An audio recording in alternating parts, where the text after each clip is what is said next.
The Answer. This pre-recorded program is sponsored by Tandem HR. I see my name in shining lights, yeah, a different city every night. Oh, I swear the world better prepare for when I'm a billionaire.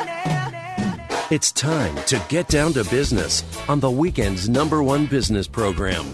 Known as the King of Networking, your host, Shalom Klein, has worked with thousands of entrepreneurs and created countless jobs. So, to success. Let's get down to business.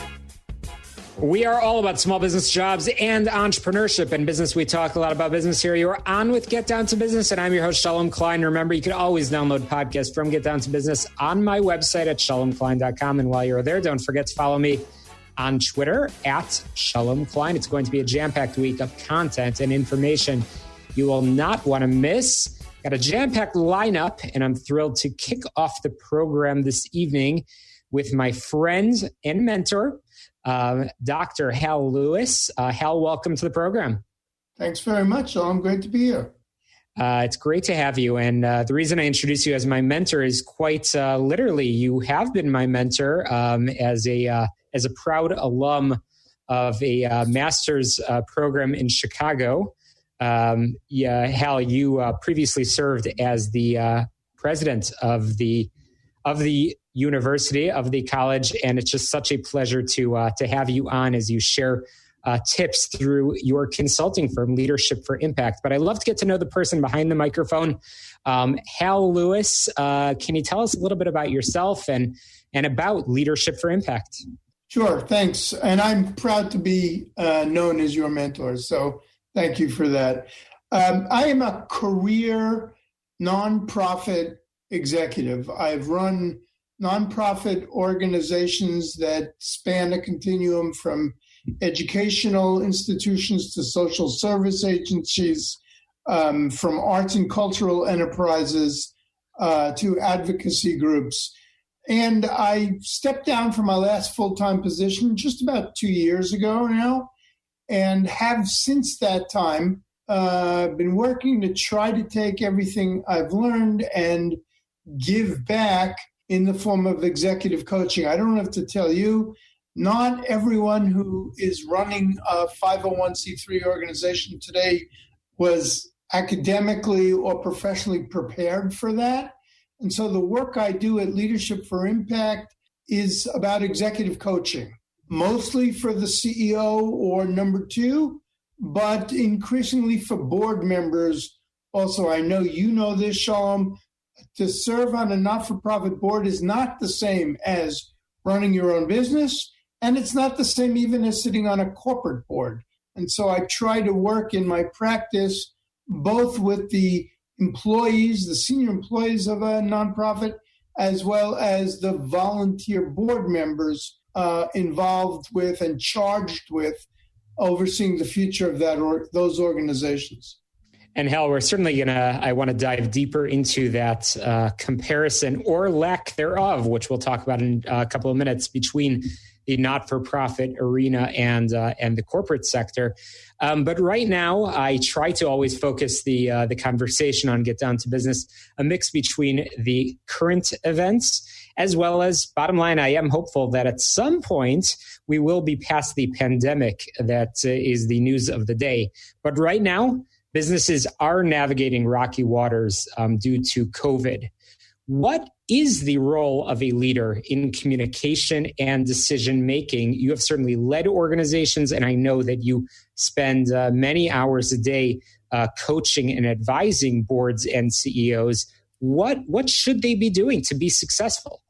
Great question. And it's hard to summarize everything with the kind of detail and nuance that it deserves, but let me see if I can try.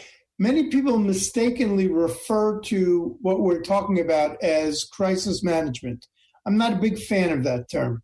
I think what we really need to be talking about is crisis leadership, because while there are many times when management and leadership come together and those lines are blurred and we need leaders to be good managers, but in this case, we are talking about leadership not management, making ethical, enduring decisions where people's lives are at stake in the form of employees or in the 501c3 sector, in the nonprofit world, certainly stakeholders, clients as well. So here's what I would say. The job of the leader in a crisis is to both tell the truth, say what you know, and also forthrightly say what you do not know. I cannot assure the entire staff will have a job 6 months from now. I am working every day to make sure that happens. But in order to be believed, I need to be known as someone who tells the truth. As the leader, particularly in a time of crisis such as we're living through right now, I need to have the right combination of empathy and compassion on the one hand and truth-telling on the other. Nobody wants to be sold a bill of goods. It is incorrect and naive to believe that in crisis, we serve anybody's long-term best interest by lying to them. People don't want fairy tales in crisis. So this combination of compassion, sensitivity, and truth-telling is what we are looking for in times of crisis. And I think there's many more than just three things, but I think for now, the third thing I would say is that the job of a leader in crisis is to paint as clear a picture as possible about life after the crisis. We will get through this. That's true whether you're running a small business, whether you're running a huge company, whether you're running a nonprofit organization or an educational institution. Right? There will be life after this pandemic. How we look, what we're doing, we are striving to reinvent ourselves daily, but there will be a new world order. It will be different from the world as we have known it now. It's not going to be the same. That's part of the truth-telling. But there will be vibrancy and vitality when this is over, and we need to restore the optimism, not naivete, but the optimism that people feel going forward. I'm chatting with Hal Lewis from Leadership for Impact. We are talking about leadership. And Hal, it is not an exaggeration to say that I quote from your classes on the difference between leadership and management almost every day.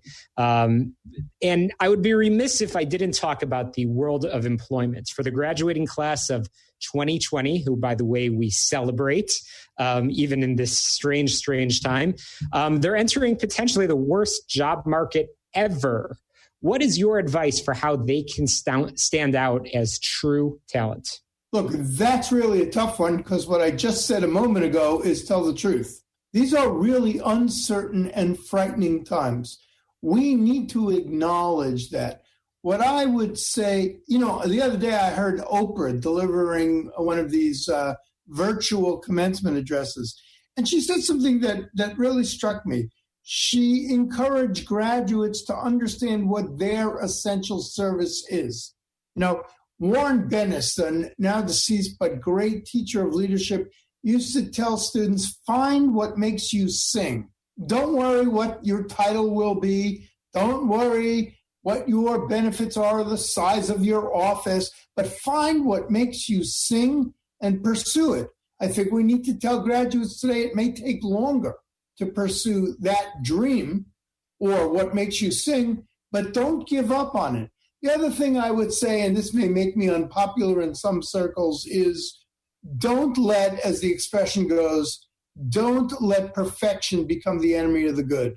You may not find your dream job right away. Go out, experiment, find what makes you sing, take a risk, experiment some more. But in the end, you'll hold on to your dream, but hopefully at some point you'll have employment. And if you say, I only want to do X or Y, I fear you're going to lose the opportunity you have right now in this crisis to take some risks. Words of wisdom. And I agree with that. I think it's important to have an identity and dream big, but also be practical. And it's always that balancing act. So I appreciate all of the advice from a leader and a coach to other leaders, Dr. Hal Lewis. Hal, perhaps most importantly, you've shared a lot of advice. How can listeners find you and your consulting services online so they can learn more about your experiences and your services? Very simply, leadershipforimpact.com. Leadershipforimpact.com. There I talk about the scope of my work. There are some videos that give people a sense of my style as a coach. I also have a blog on leadership there that may be useful for people. Leadershipforimpact.com. Well, thank you, Hal. We could talk for hours, and I hope that we will have the opportunity to bring you back on. You're listening to Get Down to Business, the show all about small business, jobs, and entrepreneurship. Chicago, don't touch that dial. We'll be right back.